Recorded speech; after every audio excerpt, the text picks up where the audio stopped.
अस्सलाम वालेकुम स्टूडेंट्स, क्या हाल है जी आपके। उम्मीद करता हूँ आप ठीक होंगे। Welcome to the computer services academy. पिछले वीडियो में मैंने आपको इंस्पेक्टर एफआईए और असिस्टेंट डायरेक्टर एफआईए की अपकमिंग सीट्स के हवाले से गाइड किया था और उसकी जितनी भी रिक्वायरमेंट्स थी वो प्रीवियस वीडियो में मौजूद हैं। आप यूट्यूब पर देख रहे हैं, फेसबुक पर देख रहे हैं, कहीं भी किसी भी फॉरम पर आप हमारी ये वीडियो देख रहे हैं तो आप हमारी प्रीवियस वीडियो लाजमी देखें, जहाँ पर आपको इंस्पेक्टर एफआईए और असिस्टेंट डायरेक्टर एफआईए की अपकमिंग जॉब्स के हवाले से मैंने डेडलाइन भी बताई हुई है और क्राइटेरिया भी सारा ये जो आपको सामने स्क्रीन पर नज़र आ रहा है ये सारा मैंने उसके अंदर एक्सप्लेन किया था। आज की वीडियो में मैंने बेसिकली इंस्पेक्टर एफआईए और असिस्टेंट डायरेक्टर एफआईए का सिलेबस आपके साथ शेयर करना है कि इनका सिलेबस कितना होगा, आपको टाइम कितना मिल जाएगा और पेपर्स कितने होंगे, ये आपका क्वेश्चन था।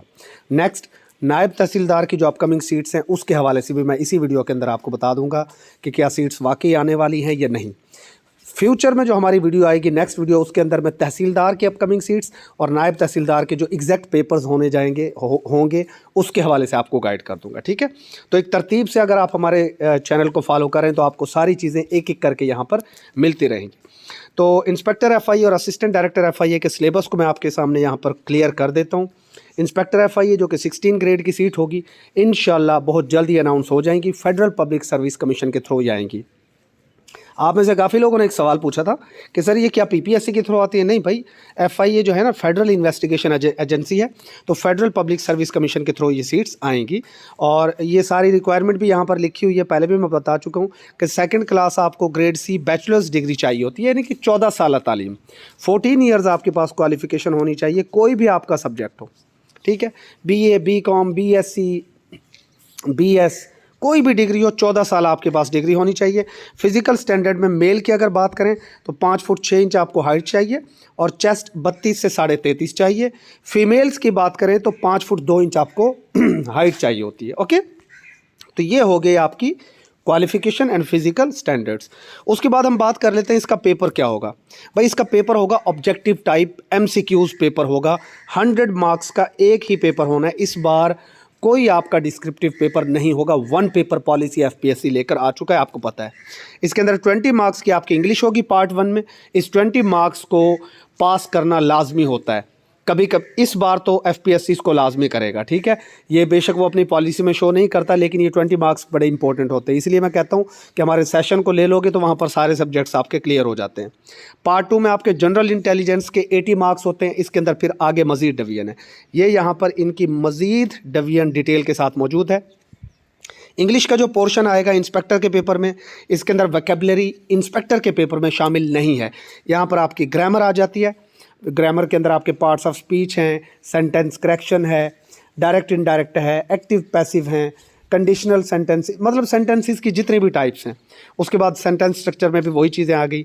ये आपका पार्ट 1 हो गया। बेसिकली पार्ट 1 इंग्लिश ग्रामर के हवाले से 20 मार्क्स का पेपर यहाँ से आता है।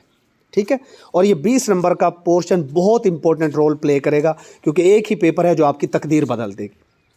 आप अच्छी तरह जानते हैं कि एफआईए इंस्पेक्टर की सैलरी अच्छी खासी होती है। ओके, तकरीबन 150 के राउंड अबाउट है, और असिस्टेंट डायरेक्टर एफआईए की सैलरी कम अज़ कम इस वक्त जो पहुंची हुई है वो 180 के राउंड अबाउट है, क्योंकि इनके रिस्क अलाउंसेस और अदर अलाउंसेस काफ़ी ज़्यादा होते हैं। पार्ट 2 जिसे आप जनरल एबिलिटी या जनरल इंटेलिजेंस टेस्ट कह रहे होते हैं, इसके अंदर आपका जीके होगा। ठीक है, एवरीडे साइंस इसके अंदर शामिल है, बेसिक अरिथमेटिक यानी कि जो आपकी सादा मैथमेटिक्स है उसके अंदर अलजबरा का पार्ट है, रेशोज़ का पार्ट है, परसेंटेज का पार्ट है, अरिथमेटिक मीन्स यानी कि एवरेज आप उसे कह सकते हैं, वो मौजूद है, तो ये इंपॉर्टेंट है। उसके बाद करंट अफेयर्स, पहले एफपीएससी 2 साल का करंट अफेयर्स पूछा करता था, लेकिन अब 5 साल का एफपीएससी लिखता है। ठीक है, तो ये एक थोड़ी सी चेंजिंग आई है, हो सकता है इस बार दोबारा 2 साल का कर दें। बाहर का करंट अफेयर्स शामिल होता है इसके अंदर, और उसके बाद Pakistan affairs and Islamic studies ये मिलाकर।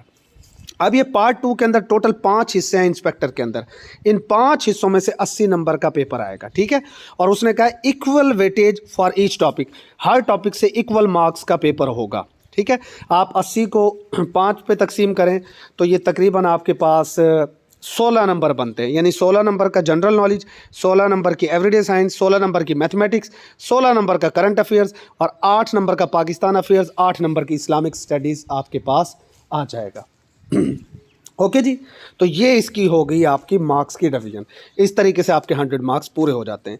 उसके बाद आते हैं हम असिस्टेंट डायरेक्टर, जो कि 17वें ग्रेड की जॉब होगी FIA के अंदर।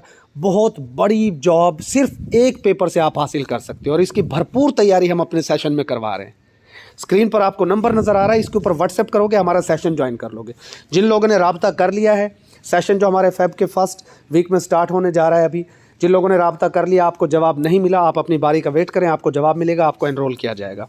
यहाँ पर आपको चाहिए सेकंड क्लास मास्टर्स डिग्री, यानी कि 16 ईयर्स आपको क्वालिफिकेशन चाहिए, बट सेकंड ग्रेड होनी चाहिए, थर्ड ग्रेड नहीं चलेगी, सेकंड क्लास होनी चाहिए। ग्रेड सी तो चलती है, लेकिन सेकंड क्लास का मतलब सेकंड डिवीजन होनी चाहिए। 16 years, MA, MSc, MCom, BS 16 साल आपके पूरे होने चाहिए। BS का मतलब 16 साल, BSc यहाँ पर नहीं चलेगी, BS होनी चाहिए, यानी कि 16 साल डिग्री आपकी होनी चाहिए पूरी। उसके बाद यहाँ पर भी वही काम है, 20 मार्क्स की इंग्लिश आएगी पार्ट 1 में, एंड पार्ट 2 में आपका 80 मार्क्स का पेपर आएगा जनरल इंटेलिजेंस का। बट यहाँ पर थोड़ा सा फ़र्क रखा गया है, अब वो फ़र्क मैं आपके सामने वाज़ेह कर देता हूँ। नंबर 1, पार्ट 1 की जो इंग्लिश आएगी उसके अंदर यहाँ पर वोकैबुलरी भी शामिल की गई है। Now what is vocabulary? Vocabulary से मुराद सिर्फ सिनोनिम एंटोनिम्स नहीं होते। वोकैबुलरी से मुराद सिनोनिम एंटोनिम्स के साथ साथ आपके इडियम्स भी वो पूछ सकता है, आपसे वन वर्ड सब्स्टिट्यूशन पूछ सकता है, फ्रेजेस भी पूछ सकता है। ठीक है, तो ये बड़ा इंपॉर्टेंट पार्ट है ADFIA के अंदर। जिसकी वोकैबुलरी वीक हो वो कामयाब नहीं होगा यहाँ पर। तो वोकैबुलरी के लिए हमारे सेशन में बड़ी ही ज़बरदस्त किस्म के लेक्चर्स मौजूद हैं। स्मार्ट ट्रिक्स के साथ पढ़ाई जाती है आपको वोकैबुलरी, और ज़िंदगी भर नहीं भूलती। वोकैबुलरी के साथ बाकी वही ग्रामर, यूजेज, सेंटेंस स्ट्रक्चर, जिस तरह FIA इंस्पेक्टर में था। ये 20 मार्क्स का आपका आएगा, grammar plus vocabulary. Second part के अंदर वही सारा का सारा सिलेबस है जो FIA इंस्पेक्टर के अंदर था। GK है, एवरीडे साइंस है, मैथ है, करंट अफेयर्स है, पाकिस्तान अफेयर्स, इस्लामिक स्टडीज़। लेकिन एक एक्स्ट्रा चीज़ यहाँ पर डाली गई है, FIA एक्ट 1974। अब ये FIA जो एक्ट है ना 1974, बेसिकली ये बड़ा छोटा सा एक्ट है। इसके अंदर जो है ना 3-4 पेजेस हैं, बट इसके अंदर फिर मज़ीद शेड्यूल्ड एक्ट्स भी आपको करने पड़ते हैं। शेड्यूल्ड एक्ट्स भी आपने इसके अंदर करने होते हैं जो इसके अंदर शामिल है। वो शेड्यूल्ड एक्ट्स भी हम अपने इसी कोर्स के अंदर आपको करवाएंगे। मतलब पूरा FIA एक्ट तो आपने करना है, वो तो बड़ा छोटा सा है, 3-4 पेजेस हैं उसके अंदर, बट उसके अंदर जो एक्ट्स शामिल हैं मज़ीद, वो भी आपको हम करवाएंगे, क्योंकि पिछली बार उनके अंदर से क्वेश्चंस पूछे गए थे। तो अब यहाँ पर देख लें कि 6 पार्ट्स हो गए हैं। यहाँ पर ये सेकंड पार्ट में 6 पार्ट में से 80 नंबर आएगा, 20 नंबर तो आ गया ना इंग्लिश का, तो ये 6 हो गए आपके पास। इन 6 में से इक्वल परसेंटेज आएगी आपकी सारे हिस्सों में से। ओके, तो इसकी तैयारी अगर आपने करनी हो तो आप हमें ज्वाइन कर सकते हैं। हमारा सेशन जो है स्टार्ट हो रहा है फेब के फर्स्ट वीक में। तहसीलदार, नायब तहसीलदार, ADFIA, इंस्पेक्टर FIA के लिए स्पेशली, और पैरा फोर्स के अंदर भी जो जॉब्स अपकमिंग में हैं उनके हवाले से भी, CCD, MOD, ये जितनी जॉब्स यहाँ पर लिखी हुई हैं ये डिपार्टमेंट्स में आती रहती हैं। आप इनके लिए हमारा सेशन ज्वाइन कर सकते हैं। हमारे सेशन में आपको general knowledge, Pakistan affairs, mathematics, Islamic studies, geography, EDS, ये सारे के सारे सब्जेक्ट्स आपको 1 बाय 1 करवाए जाते हैं। हमारे सेशन की सबसे बड़ी खूबी है कि डेली लेक्चर के साथ आपको नोट्स भी हम प्रोवाइड करते हैं, और डेली टेस्ट होता है। वीकेंड टेस्ट या मंथली टेस्ट का चक्कर नहीं है, ऑलमोस्ट डेली टेस्ट हो रहा होता है। Daily smart lecture, daily smart notes, daily MCQs file, daily test आपको मिलेगा, और ग्रैंड टेस्ट भी होता है। अगर आप फेसबुक वगैरह पर हमें देख रहे हैं तो यूट्यूब के ऊपर सर्च करें दी कंप्यूटेस्ट सर्विसेज अकेडमी, हमारे डेमो लेक्चर्स को वॉच करें, स्टूडेंट्स की सक्सेस स्टोरीज़ को वॉच करें, तो आपको पता चलेगा कि आप सही जगह पर आ रहे हैं इंशाल्लाह। उसके बाद मैं बात कर लेता हूँ नायब तहसीलदार की।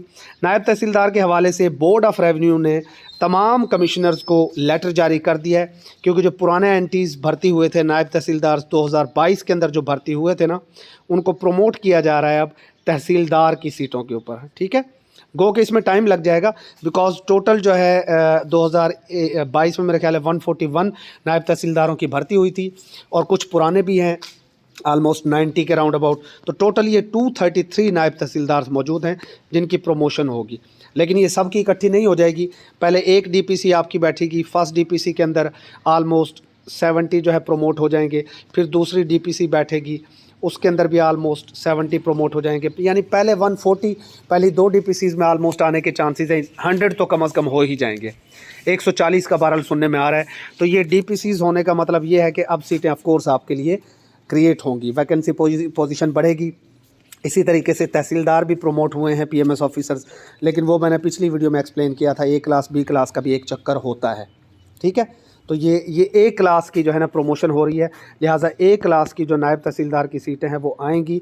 ये जो 168 की खबर चल रही है इसको मैं कंफर्म कर लूँगा, क्योंकि 168 का चांस नहीं लग रहा हमें कम हो सकती हैं, बट अगर ये डीपीसी अब देखें ना 10 दिन का टाइम दिया है सिर्फ कमिश्नर्स को, बोर्ड ऑफ रेवेन्यू ने 10 दिन के अंदर अंदर उन्होंने लिस्टें मांगी हैं और सारे डॉक्यूमेंट्स मांगे हैं पुराने नायब तहसीलदार के। अगर वो सारे प्रमोट हो जाते हैं विद इन 3 to 6 मंथ्स तो ऑफ कोर्स सीट्स आएंगी।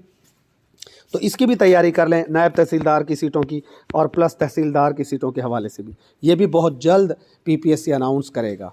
ओके, इसका अब आगे सिलेबस क्या होगा, तैयारी किस तरीके से होगी, तहसीलदार की कितनी सीटें हो सकती हैं, नायब तहसीलदार की कितनी होंगी, पेपर्स कितने होंगे, ये सारा मैं नेक्स्ट वीडियो में आपके लिए एक्सप्लेन कर दूँगा। स्टे ब्लेस्ड, अल्लाह हाफिज़।